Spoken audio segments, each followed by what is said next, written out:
All right, let's take a look at the next set of notes on the metallic bonds. So far we've talked about ionic bonds, which is that positive cation and a negative anion, and then they're attracted to each other because of the exchange of electrons. Right. Now a unique piece is, and we've talked about earlier, we said that, well, metal and a metal can't combine together. Right? They can't combine and make a compound, which they can't. Right? But they do actually join together in a certain way. Right? And according to this, on your notes it says for number one, it says metallic bonds by definition, letter A, consists of the attraction of the free-floating valence electrons for the positively charged metal ion nucleuses. What in the world did that mean? Well, let me give you the diagram. And again, the diagram's not in there, all right? So this is something you're going to have to add. But if we're looking at a copper wire, in that copper wire, what I'm going to have is I'm going to have a copper nucleus, and a copper nucleus, and a copper nucleus, and a copper nucleus. I got all these nucleuses of copper. So this is, and if I'll draw a line here and a line here, so this is a piece of wire, okay? And these are all the atoms that are inside that wire. Now, how in the world are they attracted to each other? They're all they could be all positively charged because metals are positive, but they're not really positively charged in this case, all right? Because they're just atoms. But what they do have is they do have valence electrons. So this guy up here actually has 2 valence electrons, and so does this guy, and so does this guy, and this guy, and this guy, and this guy. So all these little squiggly marks, those are all electrons, and they're the valence electrons. Now these valence electrons are basically free floating, they're running around in between this. So this guy might jump over here, and when he jumps over here, then this one might jump over here, which over here, and then there, and there. And basically they're just kind of bouncing all over inside of this wire, and that intermingling of these valence electrons holds that wire together, okay? Now an interesting piece to this is, I'm going to use red for this, I can take some electrons, and I'm going to shoot an electron in on this side. What is an electron all by itself? Well, that's better known as electricity. All right, so I stick some electricity in on this end of this wire. Well, what that electron does, it comes in and takes this electron and bumps it over there. And then that one bumps over here, and then that one over there, then all of a sudden goes, and all of a sudden I get an electron that bounces out the other end. So what did I just do? I just transferred electricity from one end of that wire all the way to the other end of the wire. Okay? And really, it's not the same electron. The electron that came in here took this one's place. This one bounced to there, this one bounced to there, and then one came out the other end. And that's that conduction of electricity. Okay? Now, does it have to come out at the end? Nope.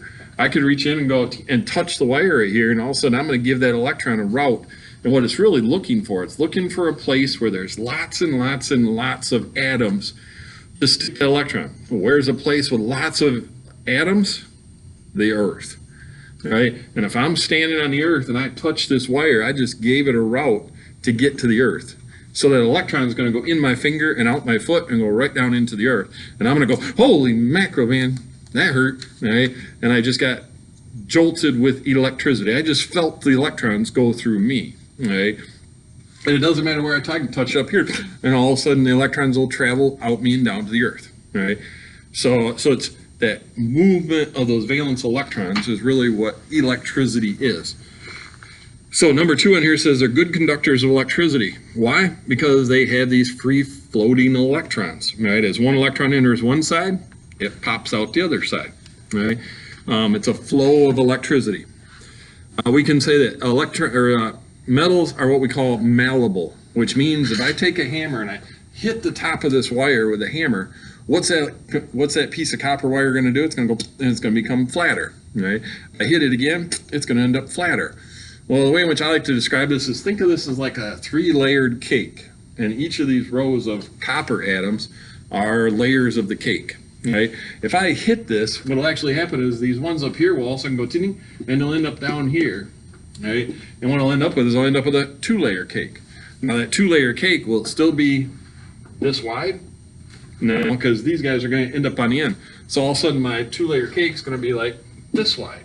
Okay? And if you think about, like, taking some copper wire and hitting it with a hammer, it actually goes and each time you hit it, it flattens out and gets longer. Why is it getting longer? Because you're actually spreading, you're making those layers of cakes less, and you're sticking the copper atoms out to the end, and it actually starts getting wider and wider, right? So that's the way in which I like to look at this is think of it as a layered cake, right? Does it still have the valence electrons in between as I lower the layers? Yes, it does. There's still that layer in here where the valence electrons can be bounced around, so it can still conduct electricity. Right? Now, what's ductile? That's the next one, number 4. That's able to be drawn into a wire. And that's really just take these layers and keep them as layers and then extend it out for a long period of time, because I can just start adding coppers on the end of this and keep adding them, and I can make this into a big long wire. And that big long wire, stick some electricity on this end, and it'll pop out the other end, no matter how long it is. Right? Number 5, wire metals, malleable and ductile. That's number 5, because pressure causes layers of the metal cations to slide past one another. So when I push on this again, these guys up here go, and they pop down here, and I end up spreading this thing out. All right. Then go to my next set of notes.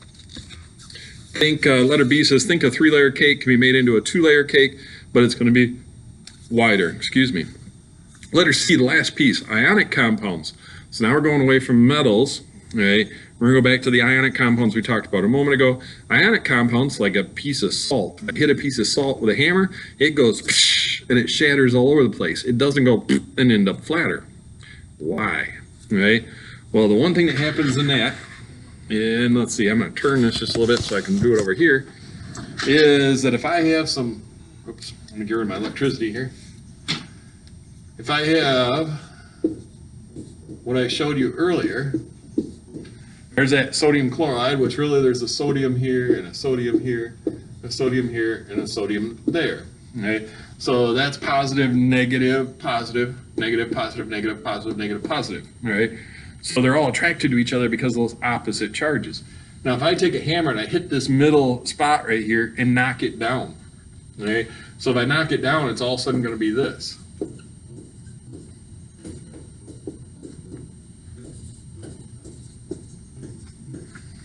Okay. Notice what I end up with. Positive, positive, positive, negative, negative, negative, positive, positive, positive. What's going to happen when 2 positives are next to each other? They go and they separate. They push apart from each other. 2 negatives next to each other, they push apart also. So all of a sudden this spot's just going to go boom and blow apart, and it's not going to do like the metal did, where all of a sudden they go and it spreads out and makes a 3-layer cake to a 2-layer cake. This, all of a sudden we put like charges next to each other and they push apart from each other, and it breaks and shatters all over the place. So that's one of the last little pieces there. It says because like charges are put into contact with each other, that causes the ionic compound over there to shatter, right? Instead of flattening out or be malleable like metals. That concludes my notes on metallic compounds, all right? And I shouldn't say metallic bonds, excuse me, all right? And it's that attraction of metals to each other. So, all again, that's holding them together are those little free-floating valence electrons over my shoulder there that are moving around in between the atoms. So with that, we'll see you next time. Have a great day.